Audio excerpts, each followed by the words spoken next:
сьогодні у Польщі проходять місцеві вибори. Люди мають обрати 47 тисяч депутатів місцевих рівнів, а ще близько 2,5 тисяч бургомістрів, мерів та війтів. Загалом зареєстрували 183 тисячі кандидатів. При цьому виборчі дільниці працюватимуть сьогодні з 7 до 21 години. Державна виборча комісія Польщі впродовж дня інформуватиме про проміжні результати виборів, але по всій Польщі нині відкрита 31 тисяча виборчих дільниць. В самій ж країні мають право голосувати 29 мільйонів поляків. Дистанційно при цьому голосуватиме 5 тисяч, і 32 тисячі віддадуть свої голоси через уповноважених осіб.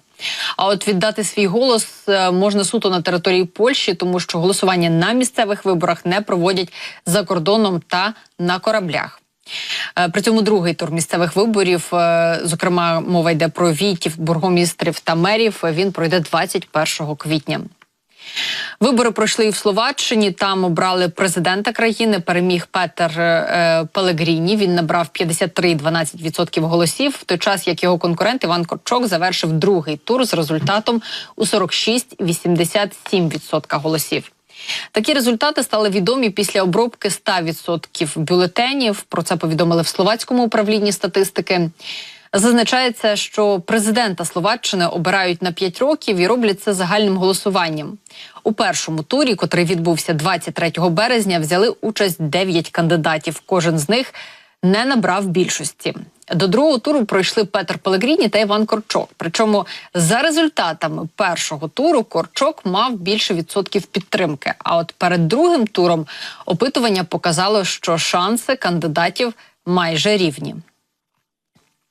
І звісно, що Івана Корчака це був такий, він би був таким кращим варіантом для України, тому що в разі обрання його президентом він мав досить чітку проукраїнську позицію, він підтримував жорсткий підхід до самої Росії та виступав за надання Україні всієї необхідної нам зброї. Пелегріні ж, навпаки, він підтримує політику нинішнього уряду Фіцо, котрий виступає за певну стабілізацію відносин із Кремлем. При цьому новообраний президент Словаччини переконаний, що санкції, які впроваджують проти Росії, вони є неефективними, вони негативно впливають як на мешканців самої Словаччини, так і на країни Європейського Союзу. І знаємо, що також виборчі перегони, виборчі процеси йдуть і в Сполучених Штатах Америки. Дональд Трамп заявив про те, що під час благодійного вечора, котрий відбувся напередодні, було зібрано $50 мільйонів на користь республіканської партії.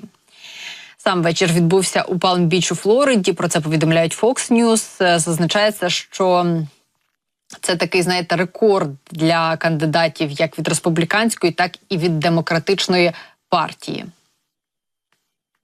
3 президентам-демократам вдалося зібрати $25 мільйонів, а одному президенту, Дональду Трампу, понад $50 мільйонів. Як я вже і зазначала раніше, вечір пройшов у Флориді в будинку засновника мільярдера і хедж-фонду Джона Полсона. При цьому на сам захід було запрошено близько 100 гостей. Серед присутніх помітили також і президента аерокосмічної компанії Роберта Бігеллоу, магната казино Стіва Війна та колишнього міністра торгівлі Сполучених Штатів Вілбура Роса. Сам же Дональд Трамп прибув на захід із дружиною Меланією. І давайте послухаємо ось, що сказав кандидат в президенти Сполучених Штатів. Це був неймовірний вечір ще до його початку, тому що вони хотіли зробити свій внесок у те, щоб Америка знову стала великою. І ось що сталося. Варто додати також, що попри такий вдалий вечір, Дональду Трампу йому все ще не вдалося зменшити розрив із чинним президентом Сполучених Штатів Джо Байденом. Байден раніше вже отримав $192 мільйони, при цьому Дональд Трамп має лише 93 мільйони. Раніше вже була інформація про те, що Байден зібрав понад $26 мільйонів під час заходу по збору коштів наприкінці березня в Radio City Music Hall.